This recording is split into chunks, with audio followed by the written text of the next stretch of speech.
morning and welcome to another edition of Money Truth Moments with our very own Judy Copenbarger. How are you, Judy?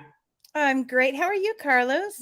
Hey, I'm doing fantastic. I've been looking forward to this show because we have a very special show planned for you guys today. And if you're just joining us for the first time, welcome. If you're not following Judy, make sure you do so at judycopenbarger.com. We have the website up as well, so make sure you follow her. All of her social media links are on there.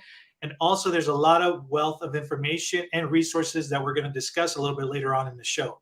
But let's talk about today's special show.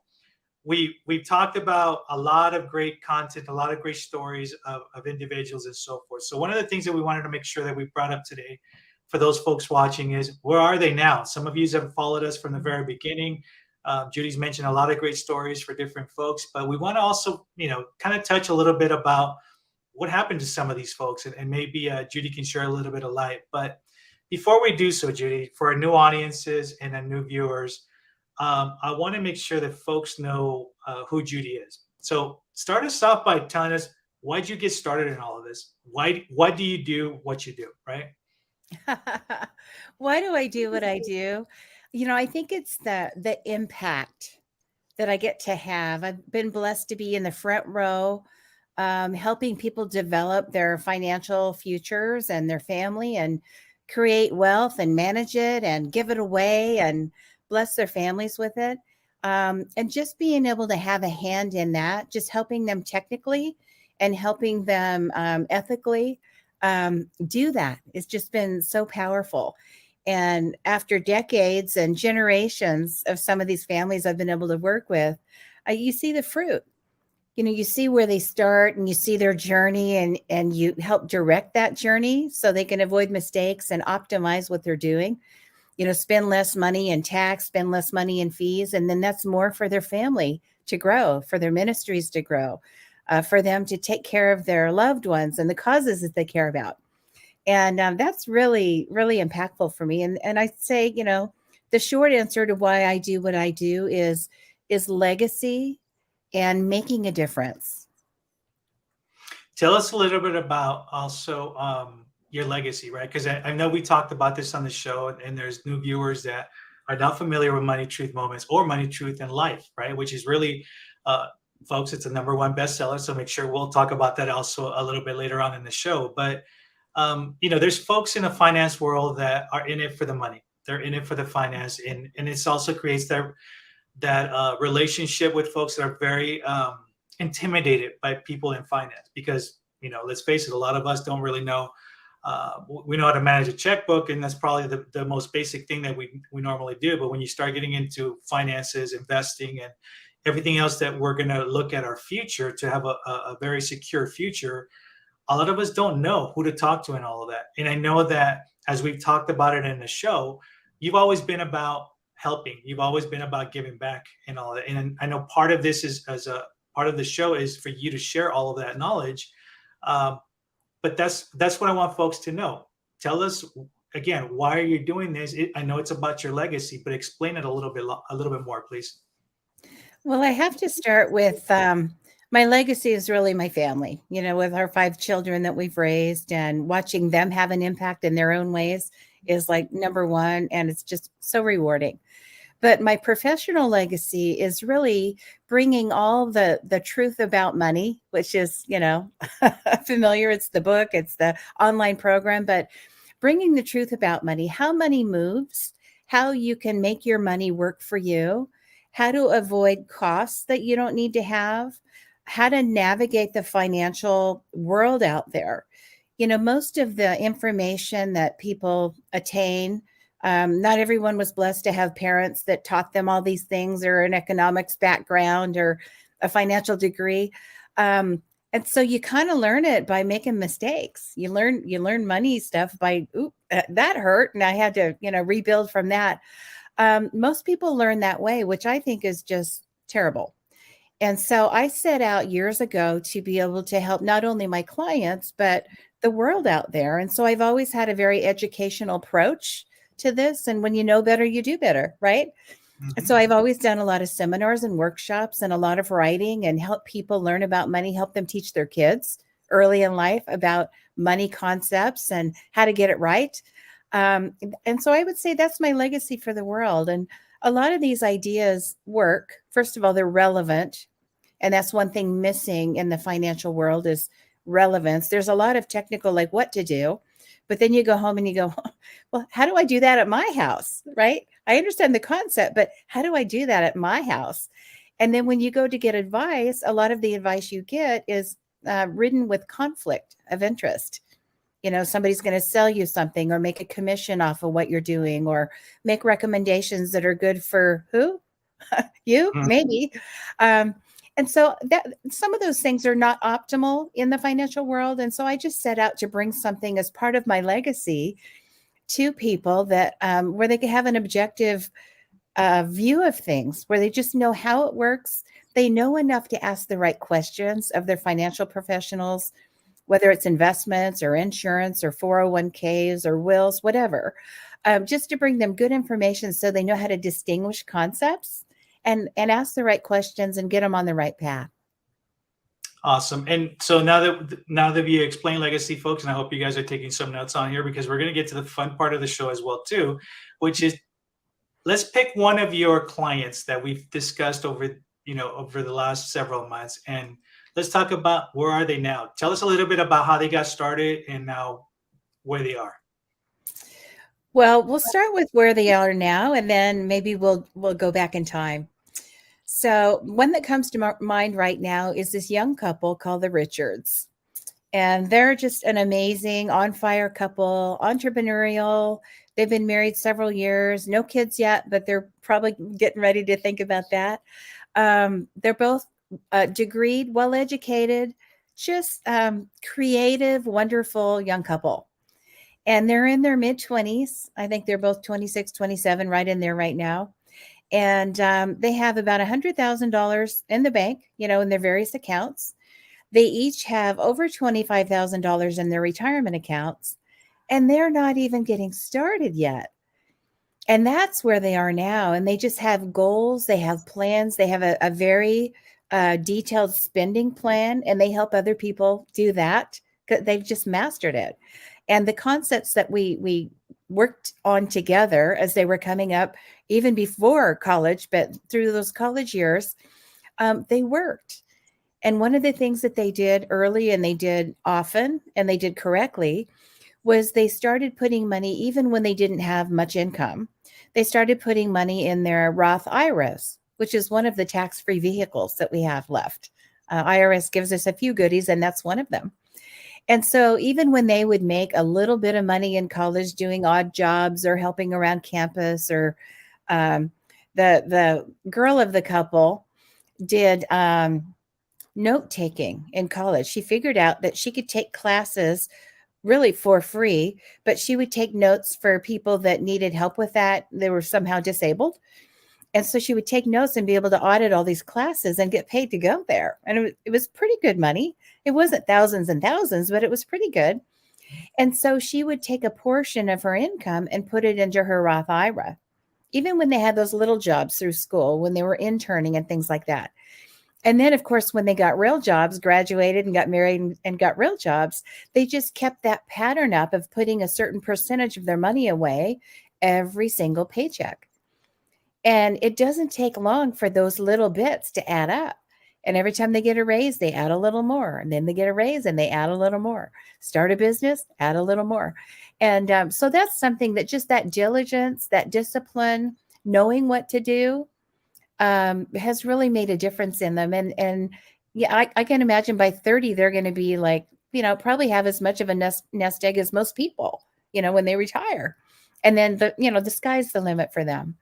So that's just been a couple that has been really fun to help navigate with them and train them and watch them take the advice and implement and get all the results. That's awesome. And before we get to our next story, folks, thank you for joining us this morning. If you're not following Judy, please do so at judycopenbarger.com.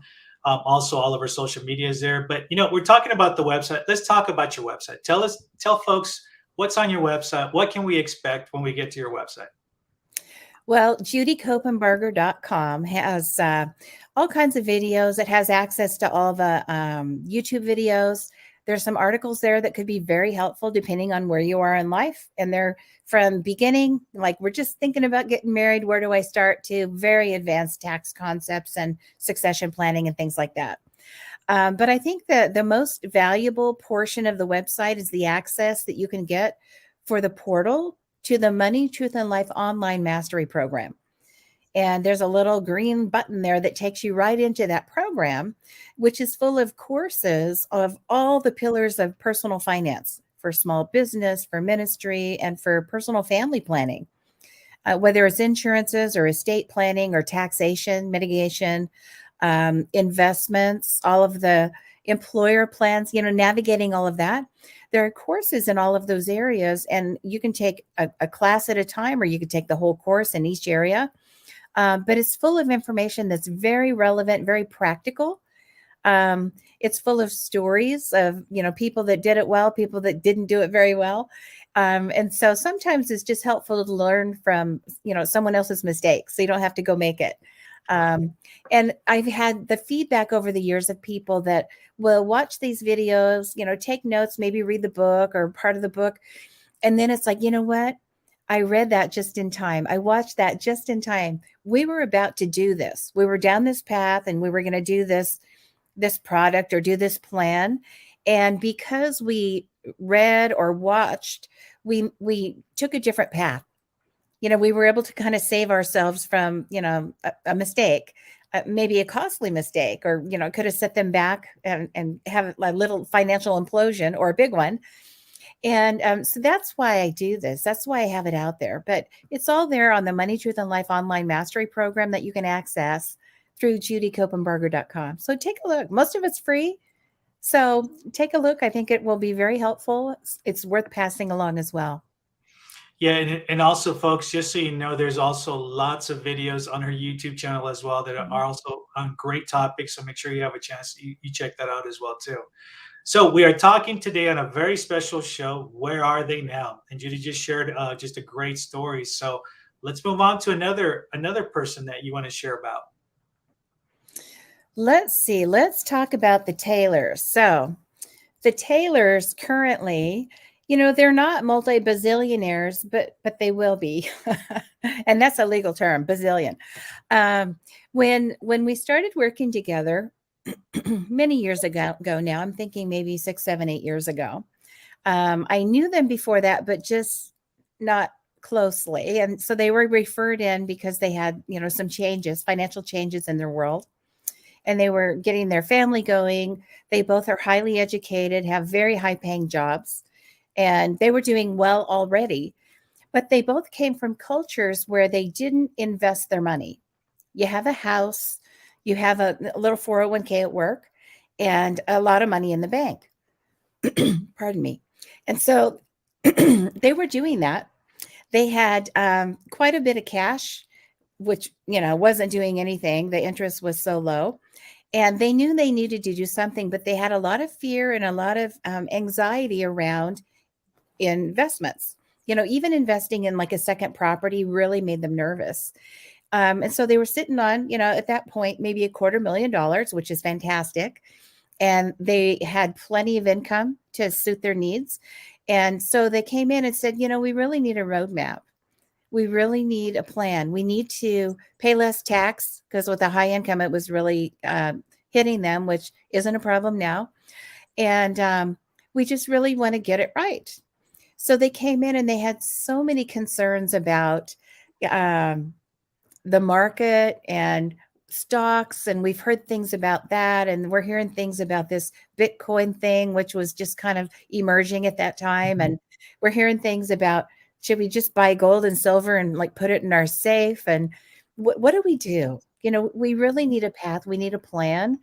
We need a straight shot to achieving our goals. And I think that roadmap is just the best imagery. It's like, if you're going to go to a city, you usually get out a map. Now we have, maps on our cell phones, but in the old days, we'd get out the map and we circle the 2 spots where we are and where we want to go. And then we find the best path to get there that achieved our goals along the way. Maybe we want to go the scenic route. Maybe we want to go the quickest route on the freeway. Whatever the thing is, we want to stop off at the national parks, or we want to know where to stay overnight or get food or gas up our car. So you kind of map out the route to make it most efficient to achieve what you're trying to accomplish. And I think that's just the perfect image for what people do financially.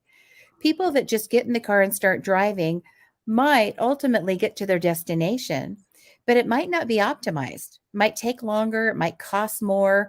They might make mistakes along the way or hit those pitfalls. But when you map it out and you know whether you're on the path or not, even if you deviate a little, you can always course correct and get back on your route to get you to your destination. And this is something that sometimes takes a little faith, particularly when you add the technical parts in the financial world. I don't really know the difference between permanent and temporary life insurance, for example. What do I need to know? Everybody's coming at me. When I ask a question, the agents are all over me trying to sell me something. Or, all the options that I have at work. There are insurances I can have, life insurance, health insurance, HSA programs. Maybe there's a 401b or a 401k. Maybe there's a 457, deferred compensation packages. Should I buy stock in my company when they offer that? All of those things. How do I know what to do and what not to do and what's right for my family? And so the Taylors started with this financial roadmap. They came in, they trusted the process, and eventually they got to where they, release a little bit of the cash to invest. They ended up buying income properties, and now they're doing really well. Currently, in just this few years, they're now at 3 properties and about $3 million. So they're doing great. They since have added to their family. They've got a couple of beautiful little kids and a great house. They just put solar on and added their Tesla power pack to their house, and all these little goals along the way. They travel. They just do wonderful things. Part of their planning involves giving. They're very charitably minded, and they love to share their money with causes that they care about. And they're just doing great. So, going back to our opening, I talked about why I do what I do. To be able to see a family like that thrive. And it's not just about the money, although that part funds your life. It funds what you want to do with your kids, and it funds the lifestyle you want to create and the difference you want to make in the world. But I get to be in the front row and help that happen and watch it unfold. And it's the best. It's the best thing I could ever think of doing. That's great. I want to give you a follow-up question too, because this is a great example, I think, of a majority of our listeners. It's that initial fear, right? You don't know where to start. Sure. And if you're that one person listening right now, what would you say to them to kind of get their moving them, maybe take that first initial step? That's a hard one. And I'm often asked, how do I know who to hire? How do I know who to trust? Because I've been burned. A lot of people out there have had an experience where things didn't go the way they thought. They were told things that really weren't super great for them. And sometimes by people that they trust, and that's painful. And then you get burned, you back up and you really don't want to do it again. And it's like, well, I don't want to ever trust again. But I think you really do need to have some faith. I think equipping yourself with basic information helps a lot.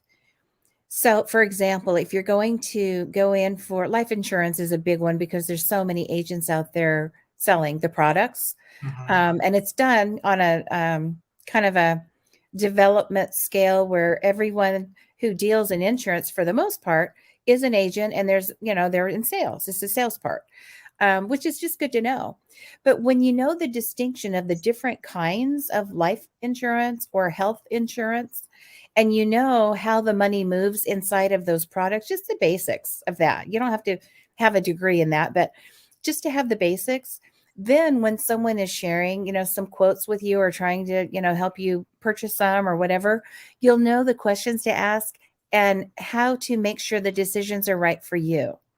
Not just what the illustrations say, but how it will unfold in your life. But it's hard to know. Even, if you hire an attorney, if you hire an accountant, in every profession, whether it's a professional, technical profession, or someone that's just going to come fix your pool, right? Or blow and go in your yard. They're good, bad, and somewhere in between. So I think vetting helps. Working with referrals helps. If you know someone who is successful, ask them who they're working with and what kind of advice they're getting. If you have family members that are doing well and you trust them, ask them. Sometimes credentials, you can look for certain credentials, like hiring a fiduciary when it comes to investments is a whole lot better than hiring, for example, someone at the bank who they're wealth managers. They're taught to sell securities, but they don't have to do by law the right thing. Their job is to sell securities and make money for them and for the bank, which is not a bad thing, but you just want to know that. So a fiduciary, someone who's more on the planning side, if you're at that point where you need planning, can be helpful. If you're just starting out, I would say education is the best thing. Which again, points right back to, read the right books, look for an objective opinion. I think the Money, Truth, and Life Online Mastery Program, not to just be, kind of self-promoting, but it's just great basic information that'll help you ask the right questions. It's not costly. It's a little time investment, but it'll help you learn enough to know what you don't know to keep you out of trouble when you're hiring someone. So That's great. hopefully that will be helpful. Yeah. No, and that's great advice because, like I said, a lot of folks also are in that fence. They don't want to take that first step for that fear. It's how do we Mhm. get them? And Judy just explained that too. So we're coming to that my favorite part of the show, and you know what that is.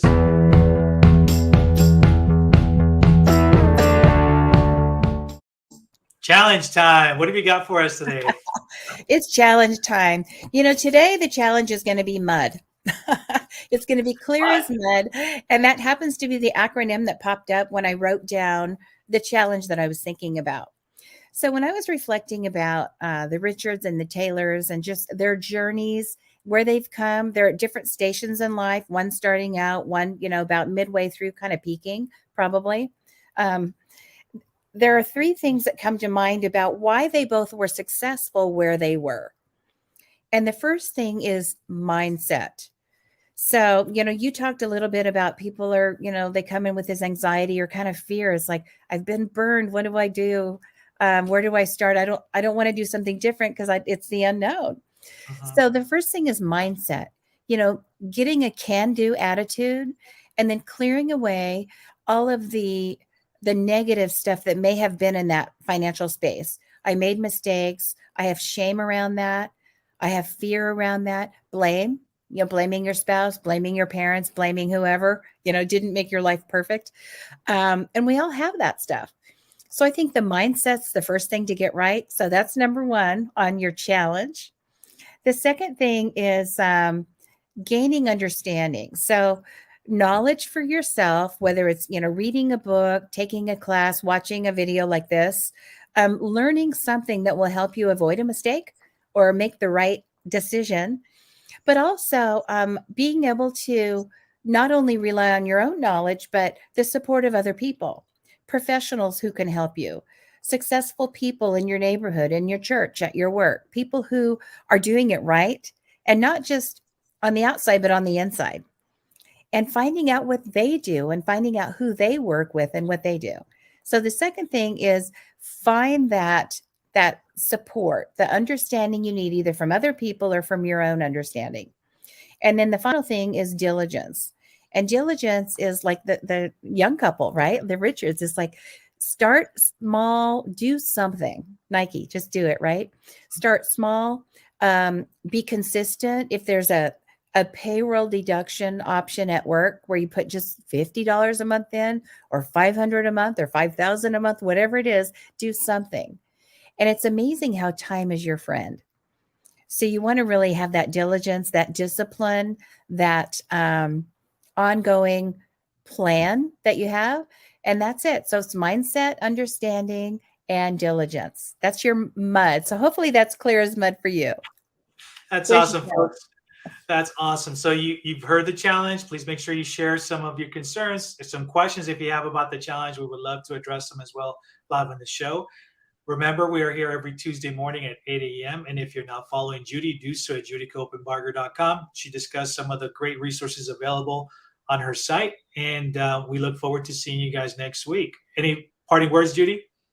Make it a great week and be diligent. You can do this. All right. We'll see you guys next week. Take care, Judy. Bye-bye.